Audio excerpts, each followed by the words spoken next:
여러분 안녕하십니까, 강시열 변호사입니다.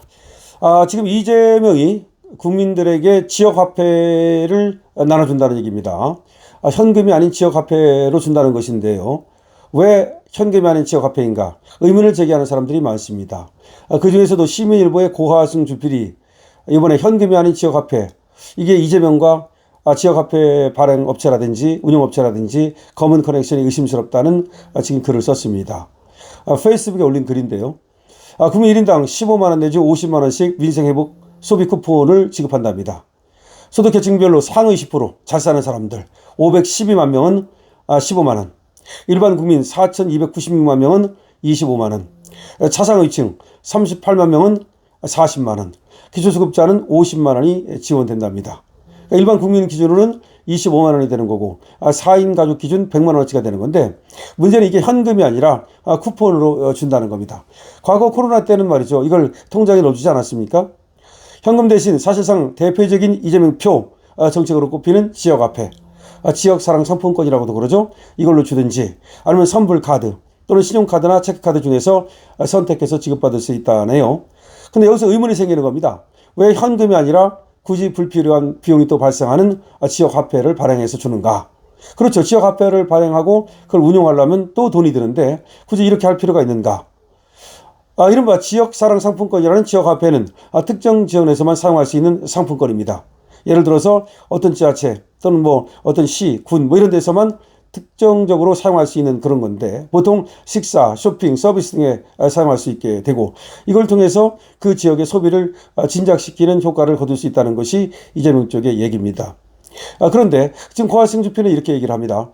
전 국민에게 나눠주면, 그러니까 전국이 똑같은 상황이라면 특정 지역의 소비 진작 효과가 있겠는가? 오히려 지역화폐가 경제 활성화는커녕 대부분 자영업 매출에 악영향을 끼쳤다는 그런 국제연구기관의 조사 결과도 있다는 겁니다. 그러니까 이 지역화폐가 꼭 자영업 매출에 이게 도움이 되는가? 이게 악영향을 끼쳤다는 그런 국책연구기관의 조사 결과도 있는데, 또 한마디로 동네 구멍가게 매출만 조금 올랐을 뿐 골목상권 활성화에는 도움이 안 된다는 얘기입니다. 실제로 한국조세재정연구원 조세연은 지역화폐 도입이 지역경제에 미친 영향에 대한 최종 보고서를 통해서 지역화폐 발행으로 추가로 발생하는 지역의 순경제적 효과는 없다라고 결론 내렸습니다. 이거는 한국조세재정연구원 조세연에서 최종 보고서를 낸 건데요. 송경호, 이환웅 이런 사람들이 쓴 건데, 조사를 해보니까 지역화폐 발행으로 추가로 발생하는 지역의 순경제적 효과는 없다라는 겁니다. 그런데도 굳이 지역화폐를 발행하는 이유가 무엇이냐? 고하승 주필은 여기에 대해서 의문을 제기하고 있습니다. 특히 상품권 부정유통도 증거하는 상황입니다. 이 상품권을 줬을 때 이게 부정유통이 될 가능성이 많다는 것이죠. 행안부가 지역사랑 상품권을 발행한 전국 190개 지자체를 대상으로 단속한 결과 총 141건의 부정유통 행위를 적발했습니다. 전국 190개 지자체를 대상으로 단속을 해봤더니 총 141건의 부정유통 행위가 적발됐습니다.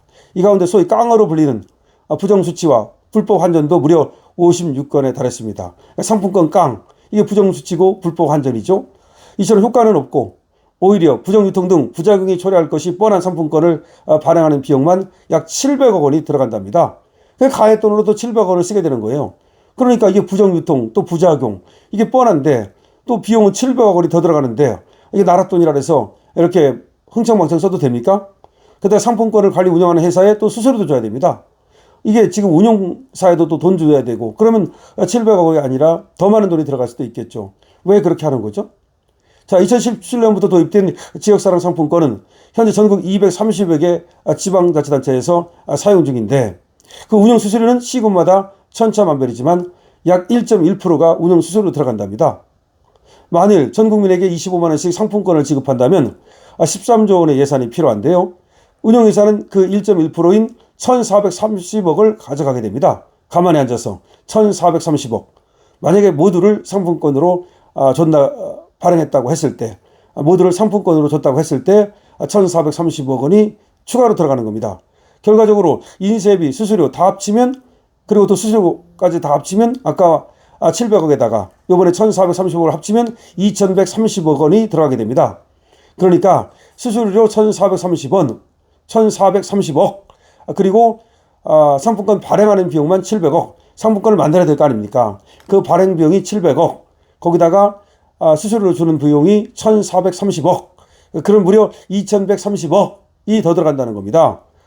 상품권 발행에 수반되는 행정비용 낭비가 이처럼 엄청난데도 불구하고 이재명 정부는 왜 그토록 지역화폐에 목을 매는 것이냐.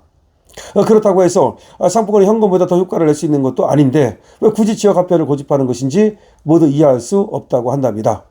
혹시나 이재명 대통령과 지역화폐 운영업체 간에 어떤 검은 커넥션이 있는 게 아닌지 의심하는 목소리가 나오고 있습니다. 그리고 고화승 주필이 그거를 지금 의심하고 있는 겁니다.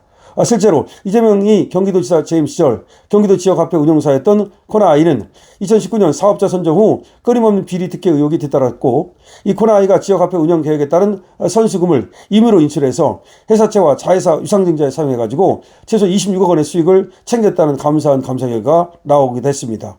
다시 말하면 코나아이 이 비리, 불법 이것이 밝혀졌었죠. 감사한 감사 결과 말이죠. 그러니까 코나아이가 뭐냐면 경기도지사 할 때 이재명이가 거기서 경기도 지역화폐를 운영했던 운영사입니다. 여기에 엄청난 돈이 사실상 불로소득이 들어갔고, 그리고 또 그 과정에서 불법과 비리가 많이 적발되기도 했다는 겁니다.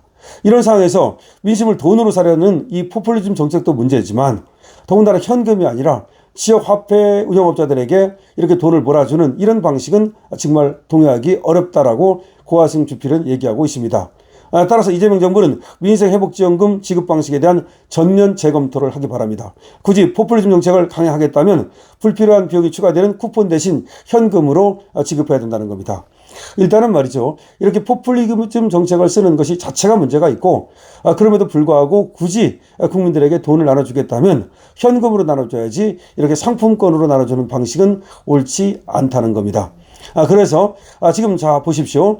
자, 고화승 주필은 왜 현금이 아닌 지역 화폐인가? 라는 것에 의문을 제기하면서 과거 경기도지사 할 때 코나아이라고 하는 업체가 지역화폐의 그 운영사였는데 여기도 엄청난 돈이 사실상 들어갔다. 떼돈을 벌었다는 거죠. 이재명과 어떤 특정한 관계에 있는 사람이 뭔가 떼돈을 버는 게 아닌가. 그리고 이재명이 이 특정한 관계에 있는 어떤 업체에 어떤 도움을 주기 위해서, 그러니까 그 업체를 밀어주기 위해서 즉 검은 커넥션이죠. 어떤 검은 커넥션 때문에 이재명이 이번에 지역사랑 상품권, 지역화폐로 국민지원금을, 민생지원금을 준다고 하는 것이 아닌가라는 의혹이 지금 퍼지고 있는 겁니다.